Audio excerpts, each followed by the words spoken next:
All right, so good morning, everybody. Welcome to our Saturday morning focus session. Today, we're going to be talking with Jim Fitzgerald, who has a show up in Gallery 270, Carbon Capture. We're going to tell you all about that, all about this unique process coming up in just a few minutes. For today's webinar, please use the Q&A on your toolbar to ask your questions.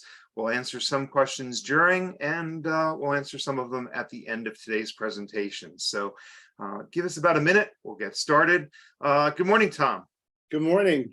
Good morning, John. Good morning, Jim. Thank you for getting up at the crack of dawn there in the Pacific Northwest. We really appreciate you doing that to be here with us. Hey, no problem. Glad to be here. Yeah. So what are those big contraptions behind you there, dude? Well, that's just the tools of the trade, the cameras that I built to do what I love to do. Yeah.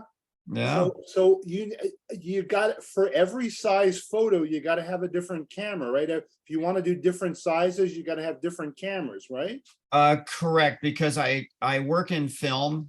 If I want a bigger print, I just build a bigger camera. Pretty simple. You know. So when are we going to do a billboard soon or what? No, I kind of gave up at 1417 because, you know, film was affordable. Film holders were more affordable. Once you get past 1417, it gets pretty ugly. Okay. Cost goes way up. So I'm not that much of a glutton for punishment. All right.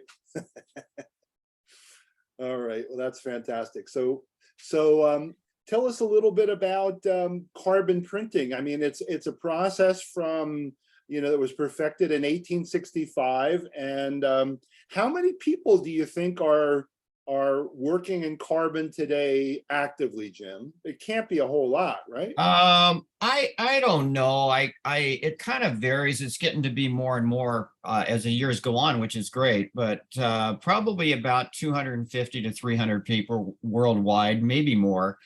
But serious carbon transfer printers, hard to say. I know most all of the serious dedicated carbon transfer printers, and there's not that many. So it's growing, which is good. Well, I know that you saw your first carbon transfer print that you saw left an impression on you, and it seems that is the effect that it has with a lot of people when you first see one. I know, having had your stuff in the galleries so far, when people see it, they really respond to it in a big way, and I think that's indicative of especially a lot of young people seem to really get excited by this process. Well, that's really nice to hear, because most everybody I know as a photographer is like old like me, and I just have to come to grips with that, even though I still think I'm 25. But I know when I saw my first carbon transfer print on the steps of the Ansel Adams Gallery, 15 years ago, it did leave that impression on me to the point of where I instantly knew that was what I was supposed to do with my photographic life. So I have taught younger people, and I agree, they seem to connect with it. It's just an amazing work. When you look at it, you watch people, they go from side to side and they wonder what the hell is going on, because there is a dimensional quality to the images that's really unique. Yeah. So I think we'll have John cue up the slides, and we'll start with we'll start doing the virtual opening, since there were a little complications to get you here from the Pacific Northwest. So we're gonna hope that maybe we can do something later as the show maybe closes. Maybe we'll be able to work something out where you might be actually in the gallery with us. But for now, we hope that this virtual run through the show will pique people's curiosity to come in And, it sounds like a broken record when I say this. This is something that you cannot at all experience until you see it live and in person at the gallery. You really need to see these in person. As beautiful as they are, here presented, there is literally a couple of other dimensions you get to experience when you see them live. So Yeah, let's start yeah, with this. I Yeah. agree with you on that one, Tom, that's for sure. Yeah. So let's start with this one. Yep. Well, this image is a 14 by 17 carbon transfer print. It's shot close to home, probably about 45 minutes away from where I live, up in a forest called the Gifford Pinchot Forest. And it's actually one of those ones I had a hike for days to get to, because I mean, it was just so difficult that when I pulled my car over and opened up the back and set my tripod right behind my car, it was, a long walk. But it captured my eye. The tree especially had just a lyrical shape to it that really drew me in. And then the water, naturally helped. And I shot this with a very unique soft focus lens that a friend of mine designed and built, and it's a joy to use. So Well, I was going to say it's a little unusual in that most view camera images are, you've got sharpness from foreground through middle ground through background.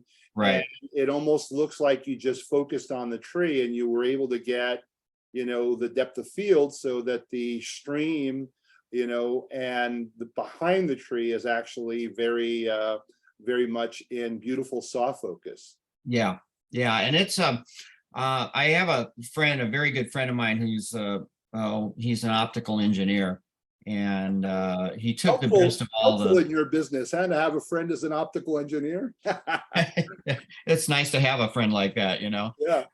And so he, as a challenge to himself, he wanted to design a lens that took the best of all the great soft focus lenses that he's collected over the years and make one of his own. So, I was one of the people that purchased a lens from him, and it's just amazing, what the lens will give you. But you got to have the subject matter, to make it all work, as you well know. And it's just, again, this is one that you got to see in person, because like all carbon transfer prints, they have a unique dimension to them when you see them.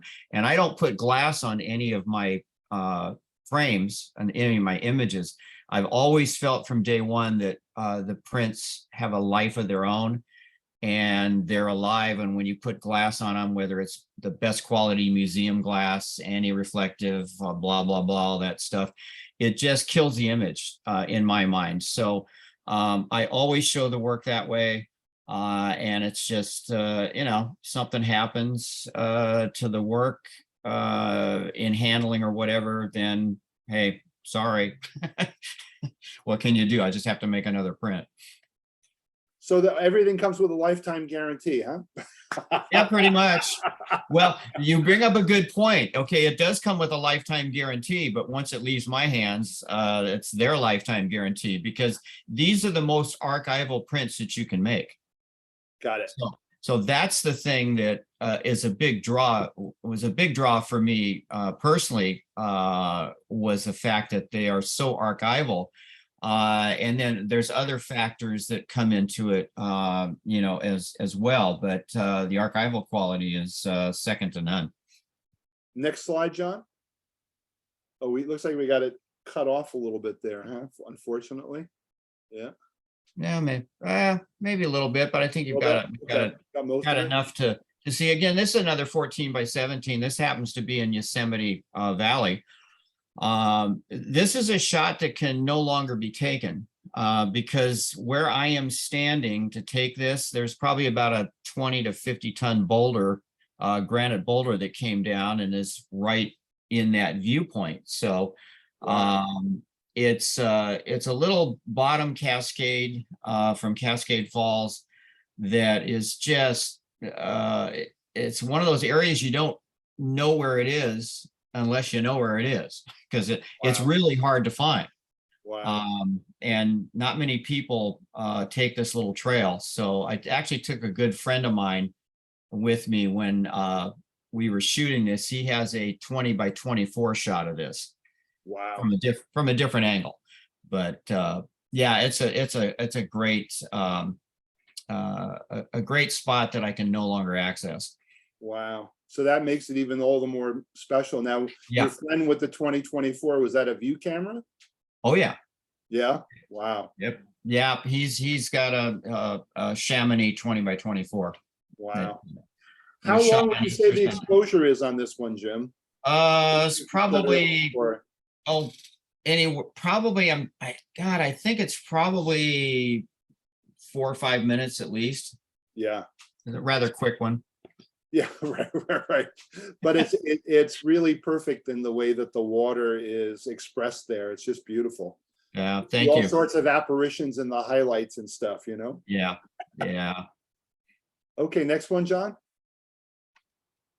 Oh, this is a wonderful wonderful spot. Got a good friend of mine, a young fella named Logan Clark, who was in that OPB Oregon Public Broadcasting special with me. He has introduced me to several areas close to home, because when I moved up to the Pacific Northwest here almost 7 years ago, I had no clue where to go, and we've got a lot of great areas to explore here. So this was actually the first day we went out together, and I found this little trail that just seemed to lead into the forest. And again, this was shot with a really wonderful soft focus lens that I have.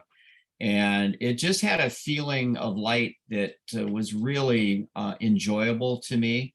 And it just, I mean, I instantly saw it from the road and told my friend to stop. And we both went out and started to explore. So I just love this little scene. I shot two this day. One just to the right of this, which was a in panoramic format, 8x10, and it's really gorgeous as well. But I like the fact that you can just walk into this and there's a mystery in the distance that draws people in. And that Oregon Public Broadcasting that Jim referenced there, we'll have a link to that on our website so you can see that. It's about an 11 or 12-minute film, and any of you who have have your interest piqued by what we're doing today are going to want to see that film, because it itself was nominated for an Emmy, I think. And Yeah, if you love music, which of course Jim and I also share in common, we love music. There's a beautiful piece in there where Jim's in the woods and lost in his photography, and you hear Beethoven playing. So yeah. it's quite a nice thing to see. Okay, next one, John. Well, this was a shot that took me a couple of years to actually get the vision that I had. I originally shot it in 14 by 17, but the lens that I used cut off the image, didn't cover 14-17. So it gave me kind of a round image, but this is actually in Jedediah Smith State Park in Northern California. And I knew what I wanted to say with this image. And I came back several years later and with my 8x10, and again with the soft focus lens. I'm torn between the pictorialist style of image making and I guess you could say the f/64, everything sharp and in focus style of photography. But there are times when the light is just so magical that the feeling is what I'm trying to express here of just wandering in the woods and letting light and Mother Nature, take over. So it's a very special image. Really enjoy looking at this. It's really a beautiful image. And those are redwoods, and anybody who's Yeah. not been out to the West Coast to see the redwoods, you're really missing something special. They're Yeah, these are some of the real small ones too.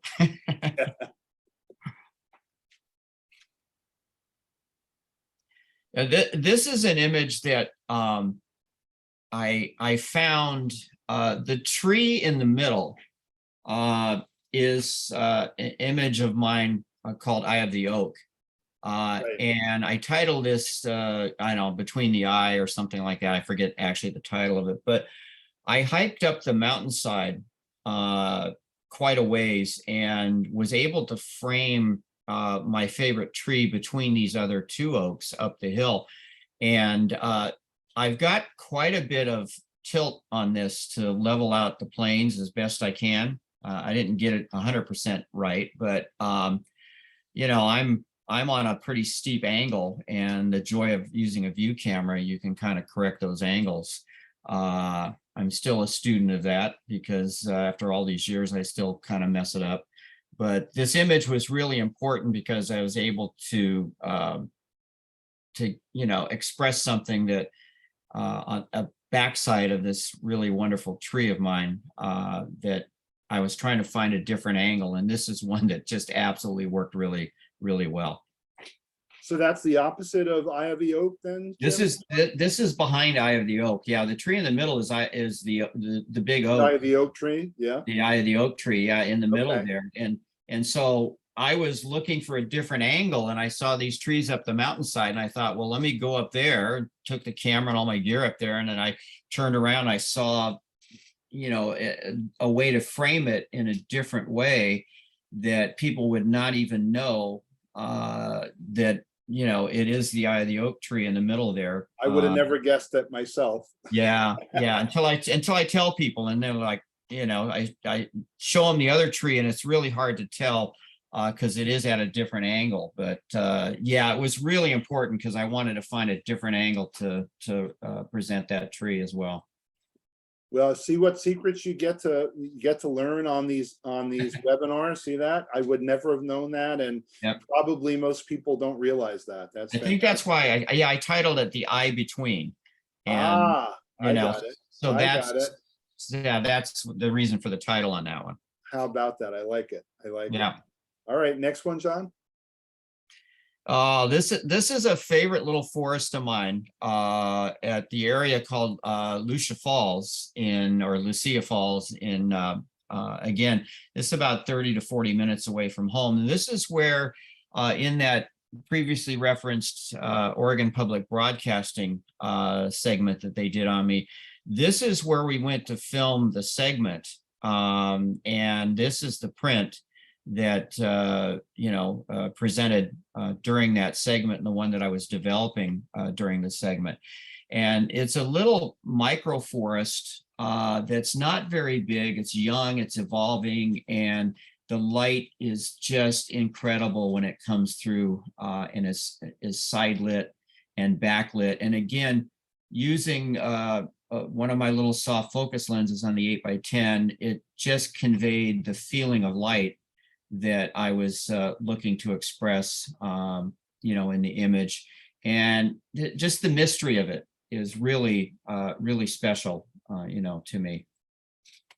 Yeah, it's a beautiful, beautiful image. Just Yeah, the way thank that you. the light is pouring in. Was that early morning, Jim, I guess? No, actually, that was afternoon. Late afternoon? Late afternoon? Okay. About two or three in the afternoon. Wow, wow. It has And, you an early morning light quality to it. But I A guess funny when you're deep in the thing. woods, yeah. A funny thing about this one, Tom, is this is the original print, and then when we went back to shoot the segment for the special, we went back at a different time of year, and we were trying to emulate the same image. So I'm developing this image, and you know, you got to have the same light, otherwise people are going to go, well, what the hell is that? It's not the same image that, you know, they showed, and fortunately the light was identical to when I originally took this shot. So The gods were with us during that segment. I was really, really happy that we had the same light. It I would was, never have guessed it was a different time, you yeah, know? Yeah. yeah. And I mean, I actually shot this, I think, in February, which it should have been raining like hell, and we had a clear day. So the segment for Oregon Public Broadcasting, I think, was in October. So, you know, the weather can be a crapshoot up in the Pacific Northwest. We had sunny days both times. So really, really fortunate. Yeah. Next one, John. Ah, Okay, well, this is Eye of the Oak. This is such a special tree to me. It's hard to express in words. When I was photographing one day, and this is in Yosemite National Park in the valley, and this is off a trail that it runs parallel to the valley. It's called the North Rim Trail. And I had started a ways west of here and was working on trying to figure out, I was trying to find something that was really moving me. And I saw some black oaks. And this is actually the third shot that I did that day, which later became a book that I produced for about the black oaks and their survival in Yosemite Valley. And this is the best image I think I've ever produced. It just was such a magical moment, because as I came around a big, huge hunk of granite, I saw this tree perched up on top of a granite platform, and the root structure kind of finds its way down into the soil, but all the way around this tree, it's encapsulated by granite. And it sits up high and it kind of overlooks the valley. And when I set up my camera, the eye that I call that big area in the middle there was lit. The light came through and it lit it up. And it was kind of white. And so it lit it up and gave it some beautiful contrast. And for all the geeks out there who want to know the gear on this, I shot this with a Fuji F240 at Fuji 240 f9 at f90, 3 minutes and 30-second exposure. Okay, and I love printing this image, because every time I print this image, it is like the first time I've ever printed it. It's just such an amazing image to print. I love printing it every time. Now, if you turn it upside down, it looks like an octopus. So, you know, that's the other cool thing about it. That's what I saw when I was in the viewfinder. But yeah, it's my favorite image. I pay homage to it every time I go to Yosemite. One year I didn't say hello to my tree and I got hit in the head, right in the center of my head with an acorn, hurt like hell. And ever since, I go up and I say hello to my tree and give it a hug. And it's just very, very special to me. So you're really a tree hugger, huh? Absolutely. Absolutely. I mean, many of us are, like many of us you see are. the work that I do, and it's all pretty much related to trees and the natural environment. And yeah, it took roots in my heart many, many years ago, and it just gets you know, crazier and crazier as the years go on, and hence the reason I live up in the Evergreen State. You know. Yes, absolutely. Okay. Now this was shot along the Oregon coast. From actually another one that I had I had to walk for days for this one. And after I had walked about 1.5 feet, I put my camera gear on the table that was in our campground. And this was shot actually right from my campground spot with a good friend of mine. I think this was at Cannon Beach. And the light was shooting through the campground late in the afternoon, and I saw these trees and I'm like, oh my God. So I set the 8x10 up, and I had an old French Darlo lens that I used, again, a soft focus lens that just captured the feeling of the moment. it was really just the light just held, and I was just amazed by what I was able to capture. Now, the image you see on the screen doesn't do anything to show how this looks in the flesh, like any of the Yeah, images. this one is particularly lacking. You really, again, seeing Yeah, it in person is a different experience. yeah, it Yes, it's really is. overexposed here, but it doesn't look Yeah. that way when you see it Yeah, it's live. really a rich looking print, and it's absolutely a wonderful image. It's one of my favorites, as most every one of them are. I What can I guess when you say? labor as long as you do over a single image, they all get to be your children, I guess, Yeah. right? Oh yeah, yeah, absolutely. And again, this is back in Yosemite National Park. This is right along a trail outside the Iwani Hotel. And I have shot these oaks from various angles over the years. And this particular morning, I saw the light coming in at a little bit different angle. And again, this is a print you need to see. It was very difficult. The rock in the foreground, what you see on the screen looks like it's blown out, but there's really wonderful detail in that rock, and then throughout the shadows and everything in this particular image.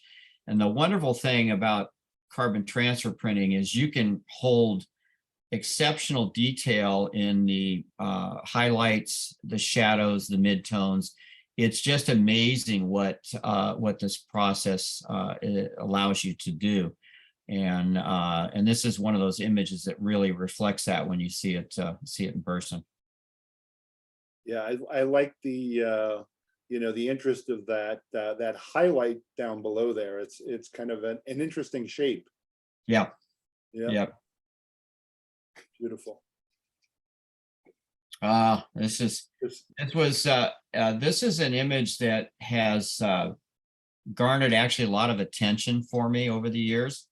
And again, this was shot with a soft focus lens, as you can tell. But again, the light on this was just magical, and it was all I could do to hurry up and set my camera up and get this in frame. And again, I was with a good friend of mine. I was working with the 8x10 later on during the day, and we had been working in the valley, and this was shot on I think on Easter Sunday in 2012. And it's just, it all came together with this image. I was literally laughing when I was looking in the ground glass, just going, my God, I can't wait to print this. And it's like with all my images, I see what the print is as I'm taking the image, and I'm generally laughing, or I've got a big shit-eating grin on my face, because I know what I'm going to be able to do with it. So long as I say to myself, don't mess up. Okay, don't mess up, don't mess up, don't mess up. And I have my share of, of mix-ups and screw-ups, but when they all come together, it's really, really wonderful. So it's just a great image as And well. behind the tree, do we have something behind the tree there, Jim? Is that one of the great stone structures of Yosemite behind there? No, that's just No? part of the trail and more trees in Is the it? background. Okay. Yeah. It almost And the looks like- great thing, Tom, is because of the way that I'm photographing these trees, in Yosemite Valley, you have these huge granite structures that are behind in the far distance. And so you get a lot of beautiful light that gets reflected off of there and adds backlight. And then so you have, not a bald, bland sky. You have this beautiful rock structure that adds some mystic details in the background. So that's what you're seeing there. Yeah, it's beautiful. It's Thank really, you. really a special one. Yeah. Next one, John. Okay, this is a shot again in Yosemite Valley, and this image on the screen doesn't do justice to this at all. But there's a wonderful story here. I've got two of my friends with me, one on the left of me and one on the right of me. And I happened to get here first to set up because I found this shot. And if you notice on the left side, there's a small tree in the foreground. That was really important to get that into the frame for scale. And this is receding into the background. The oaks that you see, or the oak that you see in the foreground, has almost been split in two by a hunk of granite.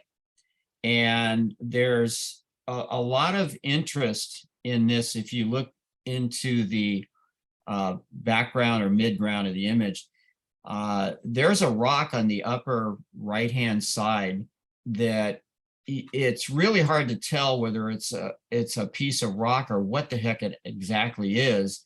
And then also in the middle on the left side, there's a shaft of light that's reflecting off one of the sheared off pieces of granite that when you see the print, it really translates much better than it does on the screen. But this image shows kind of the cycle of life of the oaks in Yosemite. And the small, tree in the foreground is not an oak, but it's what's competing with the oaks for their survival in the valley. So again, it's a real important image that has a lot to say. When did you take that one, Jim? How That's long a ago was that? that's a fairly recent image, I think, Really from recent? around 2020. Okay, because I was wondering, as the evolution takes place, if any of those trees have fallen now, or as a result of being kind of pushed up by the rock, or I don't know exactly. Yeah. What competing force wins when it's a rock and a tree? What I guess the rock wins, right? That's what started me on this project, is because of that fact. You get a lot of freeze thaw in Yosemite Valley, and you get runoff channels that come down and they'll undercut trees. I have one in particular that it's not on display there, but it's precariously hanging on, and I don't know how much longer it will survive because it's being undercut by the natural runoff, and eventually it's going to go down. So I go back every year because I teach a carbon transfer workshop once a year in Yosemite, and I always go back a few days early and visit my trees and photograph them, find other ones that I haven't found, and so my project of documenting the black oaks is a lifelong project, and it continues. And I always visit the ones that I've photographed previously to make sure that they're still there. And it's going to be a sad day, honestly, when I find, one of them that comes down. But again, it's just the cycle of life. So. Yep, exactly. Uh, So now we have a different camera. Actually, Jim, this might be a good opportunity to point behind you and show us, show us the cameras. Okay. Okay. Well, that's my 8x20. Okay. So this is a panoramic. This is a panoramic camera. It's like two 8x10s being put together side by side. Yeah. Yeah. So that's actually the first camera that I ever built. I built it all by hand with a dovetail saw, a Dremel, a palm sander, and a drill. And I built that while I was living in my one-bedroom apartment. So wow, definitely a labor of love. But I love the panoramic format. And this happened to be shot on Christmas Day in 2011. And I shot it from the north side of the Merced River. This is the Merced River in the wintertime in Yosemite National Park. And I drove around, and I kind of guessed at an area that I thought would put me in the right spot. And I bushwhacked through the trees and everything, and ended up right on the shoreline, a few feet away from where I wanted to be, which was just like, the gods were with me and it was meant to be. But this image is just spectacular if you see the print. Yeah. The water and the ice just sparkles, and it's so lifelike. When I see the print, you kind of get a chill because it is so realistic, and you can almost feel the cold in the water. Yeah. And it was about 25-30 degrees where I was when I was there photographing this. And if I went a little farther, what would be behind me to the north side of the valley, and you get in the sun, and it was 45 degrees. Right. So there was two environments that I was working in. One was in, cold, and you go on the other side of the valley to warm up. It was really absolutely a wonderful experience. So again, a great image. I love the 8x20 format. It's really, really special. Yes, it is. Yes, it is. We've got another, I think, 8x20 coming up next. Yes, this is Oh another. God, yeah. Yeah. Well, this is one of my favorite places on earth. This is the Rockefeller Forest in the Humboldt Redwoods.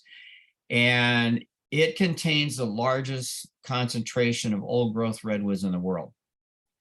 And it is an incredible forest. It's a half-mile loop trail.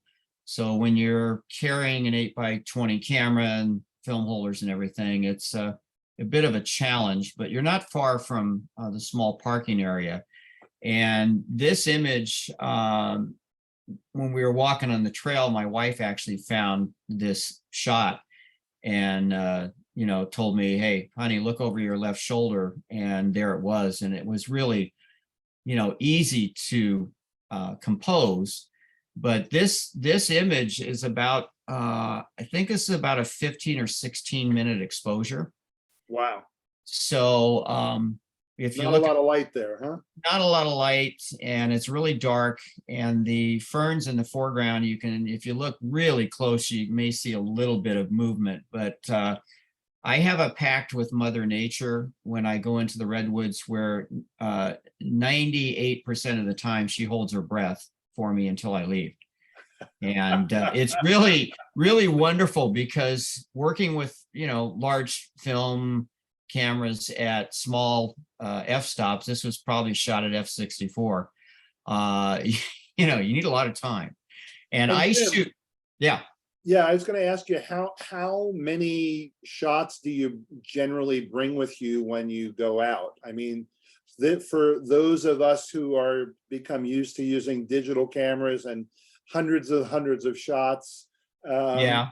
you have to limit your vision to just a few that you can, because there's a limitation on what you can carry in, right? Right. Well, I've got 8 film holders in 8x20.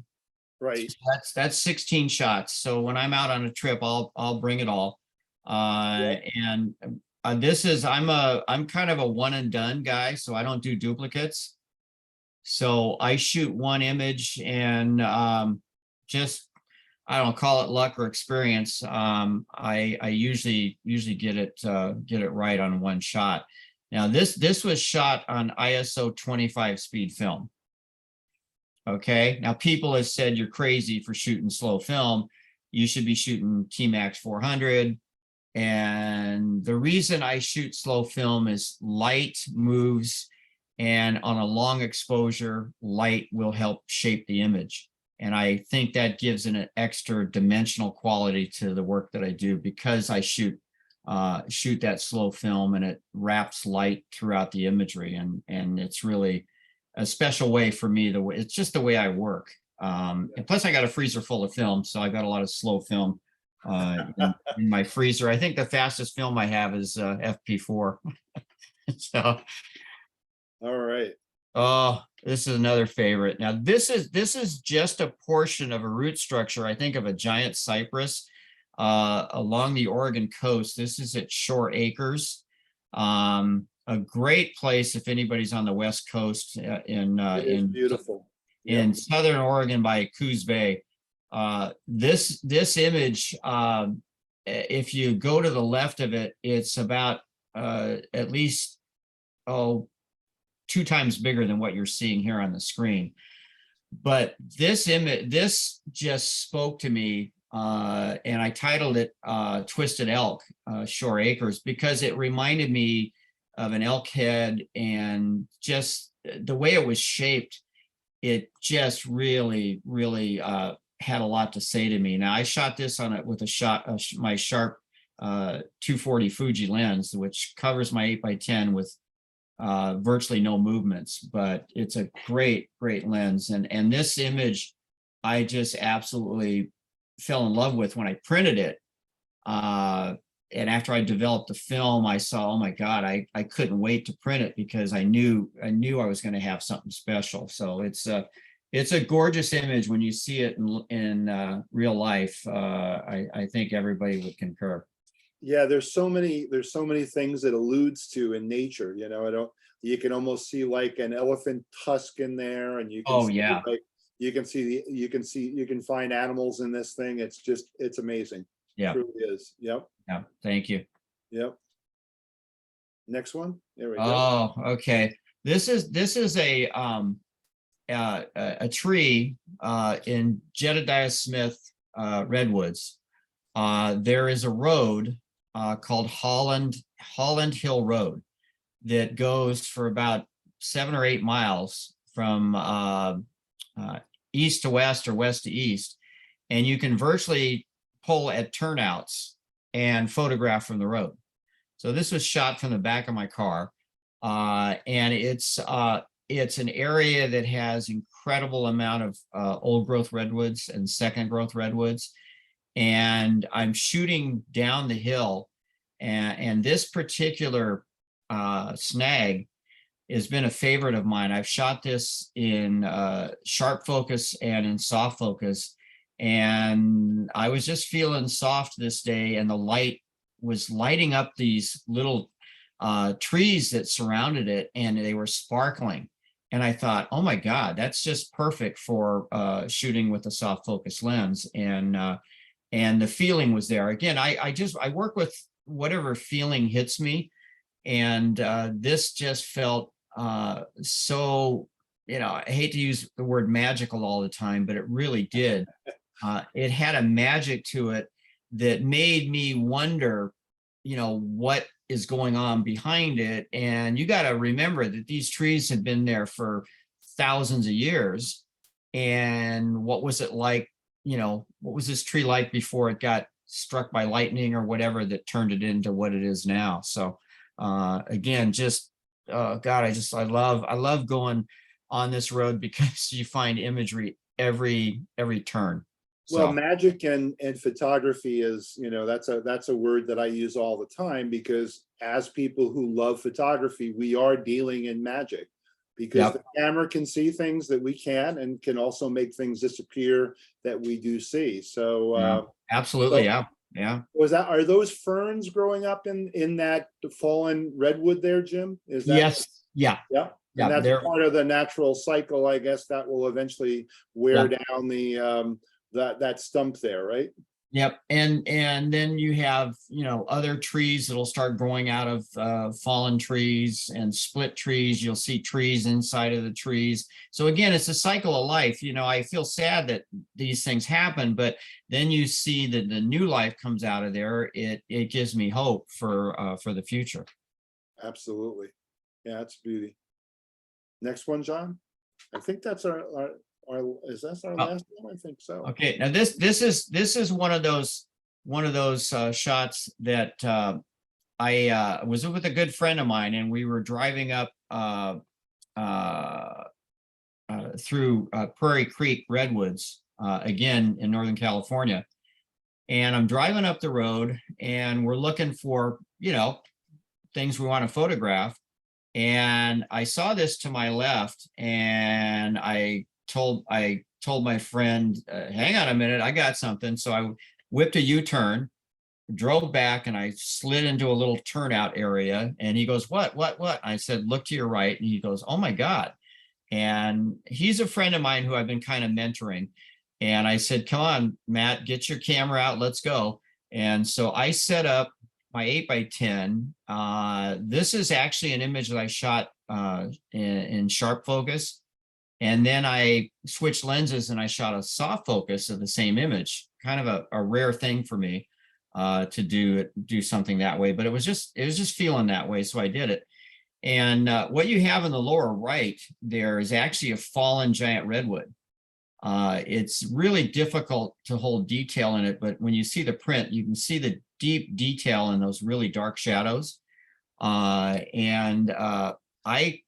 had my second shot done and was breaking down my camera before, and my buddy had just finished setting up his camera for his first shot. So he works a little slower than I did, but I just said, okay, you gotta do this without thinking, because the light is so fleeting at times that it moves and you want to try to, capture it at the right moment. So I was able to get, 2 shots. And for the life of me, I've been back here many times and I can't find the turnout. I can't find the image just to kind of see what it's like now. Now the shadow area there in the lower right corner, it Mhm. almost looks like that tree was cut, Jim. Was that just the natural way it? No, I think it was cut. Probably it fell across the road, Oh, okay. and they Okay. probably had to cut it in order to I clear the see. road. Yeah, because it looked rather regular for something that had fallen on its Yeah. own. Yeah. Yeah. And I think that's the last image. Is that right, John? Yeah. Yeah, so we have some questions, Jim, that came through. One of them was on this previous image here. What Yeah. lens was that taken with? And that's one of the questions we had on this one. That was shot with a Spencer Portland soft focus lens. Probably shot around f6. I kind of go between the stops. You find a sweet spot with a soft focus lens and you pretty much set it and leave it there. The Spencer Portland I have is a 15-inch. I needed a little extra reach because I wanted to get in a little closer than some of my other soft focus lenses. Nice. So one of the questions was about using production lenses. And I guess you do use production lenses aside, in Yep. addition to your custom lenses. You had mentioned the Fuji 240 and Yep. the focus lens you just mentioned. Interesting on that. So that answers one of our questions. Yeah. So we had a couple questions come in. One was, what is carbon process printing? And John is asking here, what's the difference between carbon transfer printing and other types of printing? So some questions around the process. Okay. All right. Well, carbon transfer printing was actually perfected in 1864 by Sir Joseph Swan in England. And what it entails is you make a pigmented gelatin. Okay. And by that, I mean, you just use Jello, you bloom it. So just like you're making Jello, you reheat that, put it into liquid form, and you add sugar and you add watercolor pigment or India inks, liquid pigments.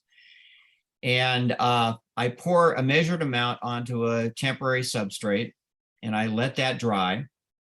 And after about 3 days, it's suitable to be sensitized so that you can print from it.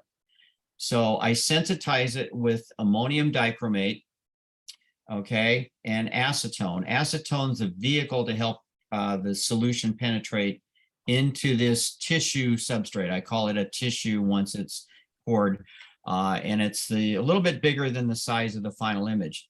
That needs to sit for about 3 hours for it to dry completely. Then I put a negative in contact with that sensitized sheet, expose it to ultraviolet light. Then I take that tissue, put the negative away, it can be reused, and I immerse that tissue into a tray of cold water. Now, in that tray of cold water facing emulsion up is a final support material. In this case, fixed out photographic paper.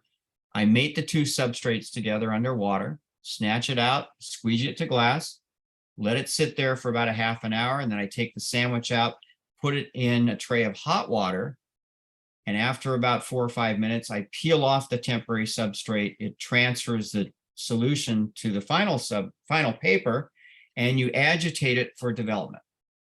Okay, so what it gives you is a relief image, or an image that's doesn't have a lot of relief based on the variables you have to play with. And so that's pretty much how you make a carbon transfer print. And it's very unique in that when it dries and it cures, the next day, you can put them in a dry mount press, which I've done. And inadvertently, I left one in my dry mount press for about 6 hours. And I thought, okay, I'm in trouble. And I opened up the dry mount press and it came out perfectly and no problem at all. But once they dry and once they cure, there's nothing that's going to harm them short of, getting something and scratching them and beating them up. You can leave them out in the sun. They are the most archival prints you can make, and their UV is not going to affect them whatsoever. So, that's how the process is done. It is unique, and the thing that, other than the archival quality that drew me to this process, is because I make my own pigmented gelatin. You can select the pigments that you use, and you can vary the pigments, so you can create your own unique tonality of every image that you create, with subtle differences in just changing your pigment formula up. So it's like a kid in a candy store. You've got so many things that you can utilize at your disposal to create a unique image that's solely yours and nobody else can really duplicate unless they, find your notes, which I have all the way back to when I started back in 2007. So, and what was the other part of that, John? Did I answer all of that, or?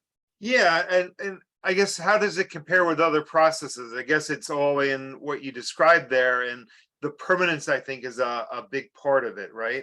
Yeah, that's the thing that because once these cure, there's nothing in there that's going to affect the longevity of it because it's hardened gelatin.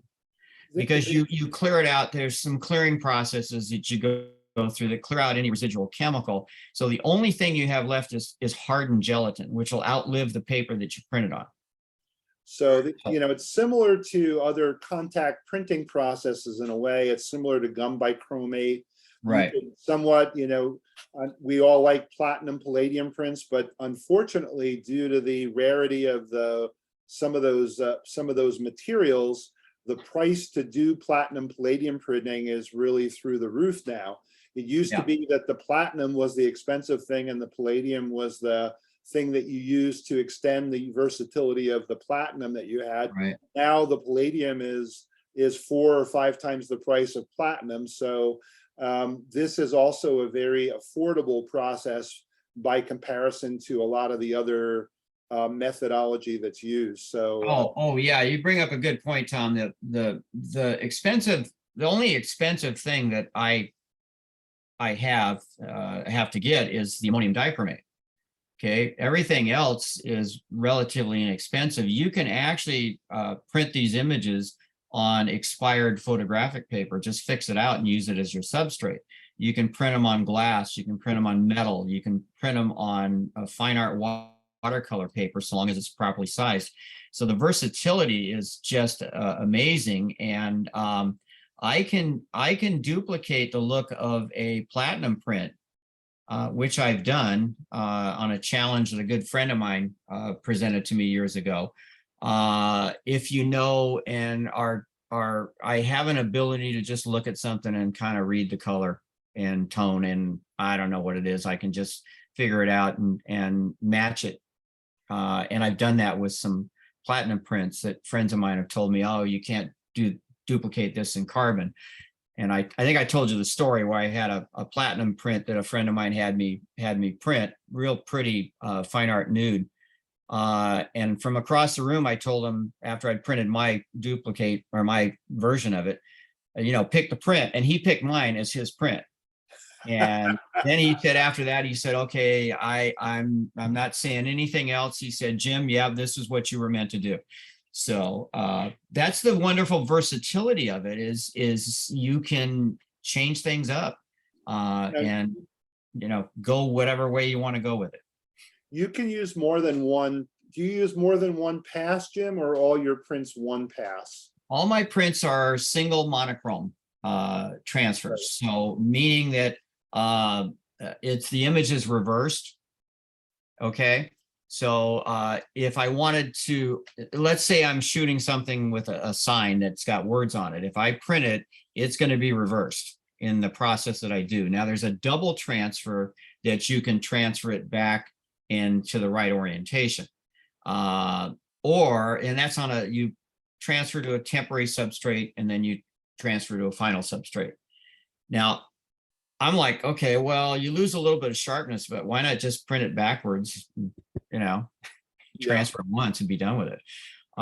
You can also do this process in 3 or 4 color carbon. And, I know I've got some friends of mine who do color carbon printing. And when you see a color carbon print, you won't be able to catch your breath. It's just absolutely breathtaking, the ones that are done well. So Jim, I had a question on the getting back to the process. When we were talking platinum, some photographers are going to put a couple $100 of or more of elemental platinum into a print. So what is the costs come down to? I'm like, say you're making a 10 by 20, someone looking into this process to explore, what is that price involved there in the cost portion of the production of that image? Well, God, I've never really broken it down exact costs, but it's probably $3 or $4 at the most. So a big difference between platinum, palladium, all those others. Absolutely. Kind of down like the silver halide in terms of cost, and then you have that tremendous permanence. Interesting. Yeah, because you have gelatin, you have Jello. So I buy gelatin in 5-pound bags from bulkfoods.com. Delivered to my house, it's gone up. It's about $60, $70, and I can make hundreds of prints with that. Okay, the ammonium dichromate, I'm using 1.5% to 3% solutions. My God, a pound of that's going to last you a long time. And then I've had people over the years give me photographic paper because it's expired. They don't want to use it. So the cost of materials is minimal. Where it cost you is in time. And a lot of the people that I've instructed over the years, they satisfy their curiosity, but when it comes to the time it takes, you can make a platinum print after you humidify the paper and you're ready to expose, you brush on your platinum palladium solution, let it dry, you can print, and then you're developing in no time. Okay, with me from start to finish, when I sensitize to the point of where I'm making a print, you've got about 4 hours invested already, 4 to 5 hours just to make one print. Now that doesn't count the time you've had to do to put in to make the materials, and then you have to let it cure for a few days to make sure there's no residual moisture in there. So there's a lot of time invested, and that's what some people just can't deal with. But my God. If you're gonna, dedicate yourself to creating art and you've got something in your heart you want to say, then find what really moves you in the process that you want to use and run with it. And I've got a few people that have found that carbon is really something that just blew them away, and they're really exploring it. Me, I knew it instantly when I saw my first carbon print 15 years ago. And I have been dedicated carbon printer ever since, and I'll never stop. Yeah, we actually have a friend of ours who's going to one of Jim's is going to go to take a workshop with Jim, and I pushed him over the edge. I think he's going to be buying a camera too. So Yep. So at some point, we may have a little entourage of people interested, Jim. So either you'll come to New Jersey, or maybe we'll take a trip to the Pacific Northwest. Yeah, no, I'd love to come out there. I've never been. I've been to New York City, but that's just the airport. So I'd love to come out and see you. Sure. Yeah, so Jim and Tom, we had that side-by-side comparison. Do you want me to show that and you can talk a little bit about that? Sure. Sure, sure. And someone else had also asked a question about printing on glass. Yeah. Can you do carbon prints on glass, Jim? Yeah, you sure can. There's a lot of people that, are, okay, you got to do special treatments and everything to glass in order to make the print stick. What I have found, I took a workshop from Mark Osterman at the George Eastman House. And when I signed up for that, Mark said, "What the hell are you taking a workshop from me for? You should teach it." And I said, "Well, you can always learn from anybody." Sure. And he was printing, part of the workshop, we were printing from glass negatives onto glass. So there was a lot of misconception out there as to how you properly prepare glass. And the way I was taught was the only way you do that is you basically take a drop of Dawn dishwashing liquid and clean off the glass with just that and rinse it off with water, and then put it in your transfer tray and don't touch it. The oil on your fingers is the problem. And that's all you need to do, because once that gelatin sticks, it's not letting go. Okay. It won't let go. Now, the difficulty on glass is it's like your first time on ice skates. It slips and slides, and it doesn't want it. You really have to be paying attention, because when you try to squeegee it, it's going to slide all over the place. You transfer it, it doesn't want to. It's going to slide. So you really have to be focused, on it. So The other obvious disadvantage, it's glass, it can break. Yeah.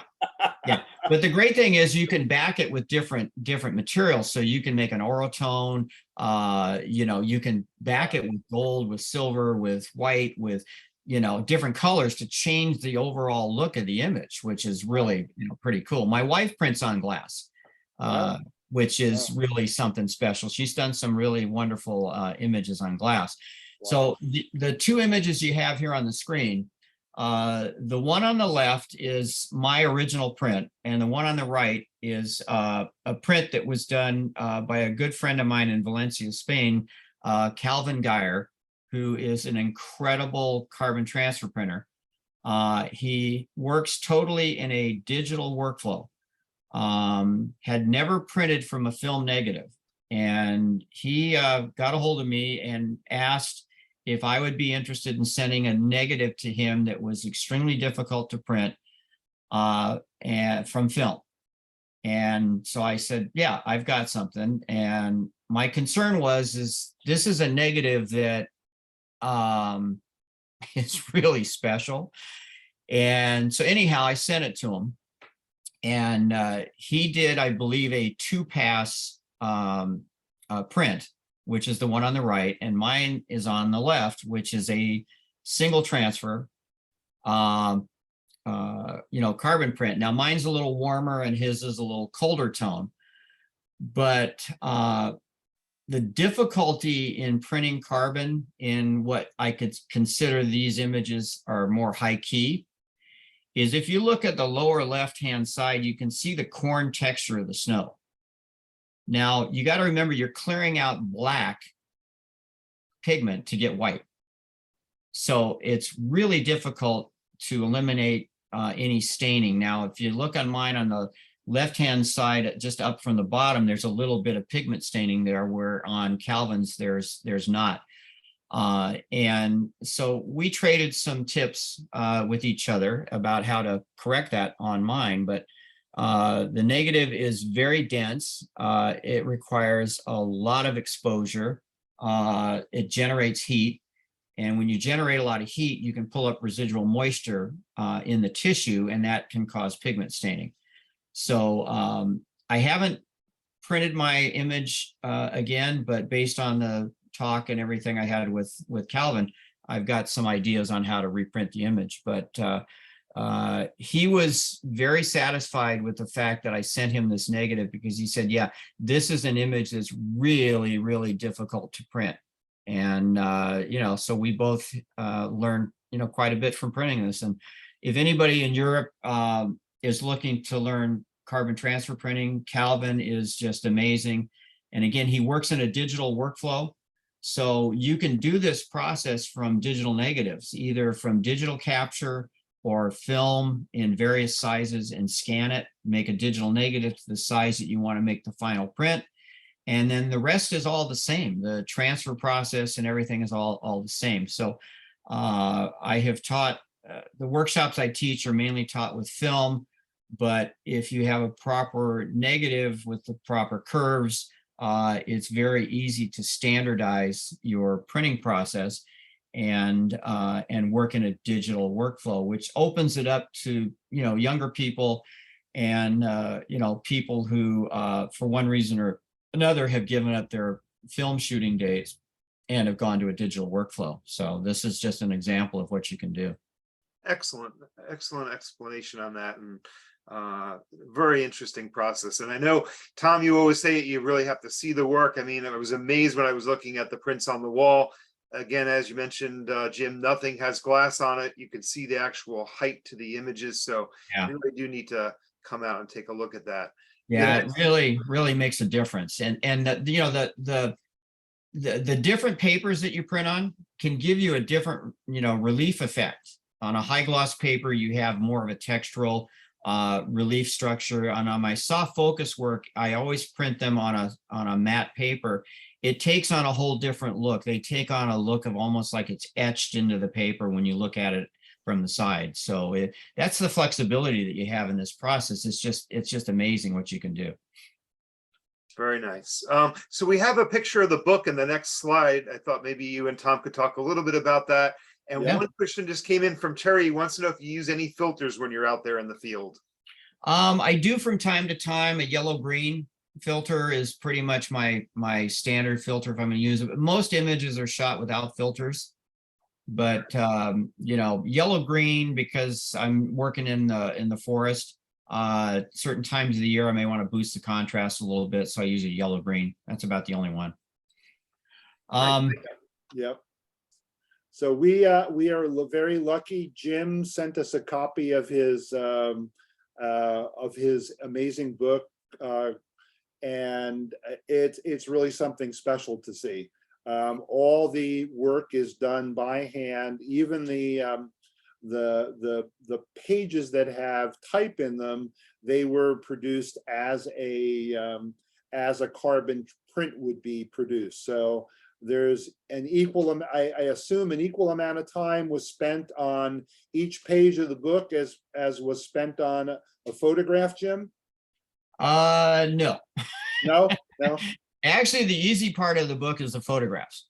Because I have that part down, that part's nailed. The text, a small portion of text like you see here on the image on the screen, that may take me about a half an hour to develop, because you develop it just like you would a photographic print. But you get it to a point of where you remove the majority of the black goo, for lack of a better word, by agitation, and then you get to a point of where you can't over agitate it, otherwise you'll start releasing letters from the page. So I have to put it on an acrylic board and have hot water where I take an artist brush and I clear out the lines in between, and I stipple every letter to remove as much residual pigment as I can. So it's definitely a labor of love. That's where the music comes in very handy. I just put Beethoven on and I go to a different world, and I just stipple away, and it takes a while. So that is a short page of text, but in the introduction, which is a full page, I'm looking at back close to an hour to develop one page of text, where a print's going to take me maybe 12 to 15 minutes total. Okay. All right.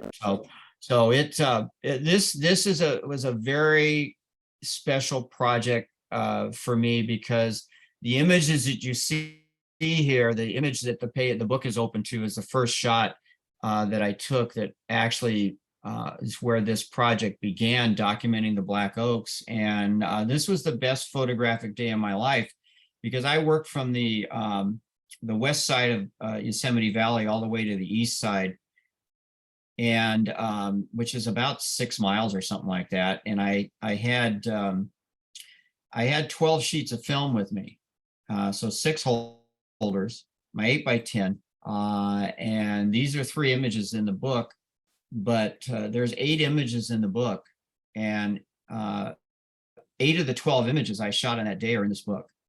And so to have that amount of success in one day is just crazy. Off the charts. Yeah. Very special day. And so this book being handmade was just, when I finished it, I couldn't believe it, number one, because I had to teach myself how to bookbind, how to do all of this. And then the 2 prints in the back are actually the 2 loose prints that come in this whole package, because the book has 8 prints in it. And then there's 2 loose prints in a folio that's suitable, for framing. So it's something that's just an amazing book that I've created. I also have one that I've done of the redwoods in Rockefeller Forest, that fallen giant that we showed. I actually produced a book of 8x20 carbon transfer prints with carbon transfer text. And that book, when you open it, is 15.5 by 52 inches wide. Wow. So it's really impressive. So I've got 2 books to date. And this is one that took me 11 years from start to finish. Wow. So yeah, it's really special. Yeah, well, I'm pleased that we can show this to you, along with Jim's stuff that's up in the gallery right now. And I hope that we've piqued your curiosity on the whole carbon process.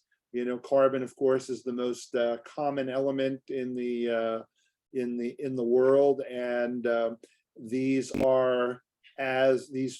images are as uncommon as the element of carbon is common. So thank you, Jim, for being with us. We really appreciate My pleasure. We really appreciate the tour through the books, and we'll hope we can see you soon in New Jersey, and we look forward to having any questions. John's going to send out a bunch of links for some more information about carbon printing, and I would suggest you go to see that. We're going to send the Oregon Public Broadcasting video link all out to John. Yes, we will. Yeah, that's a wonderful segment. I was really fortunate to have that done. But if you watch that segment, you'll see who I am. There's no holds barred there. That's me doing my thing. And Tom and John, thank you so much. And Tom, for the opportunity to have my work shown in the gallery. It just blows me away. I'm really, really thrilled, and I can't wait to get out there to see it. Thanks again, Jim.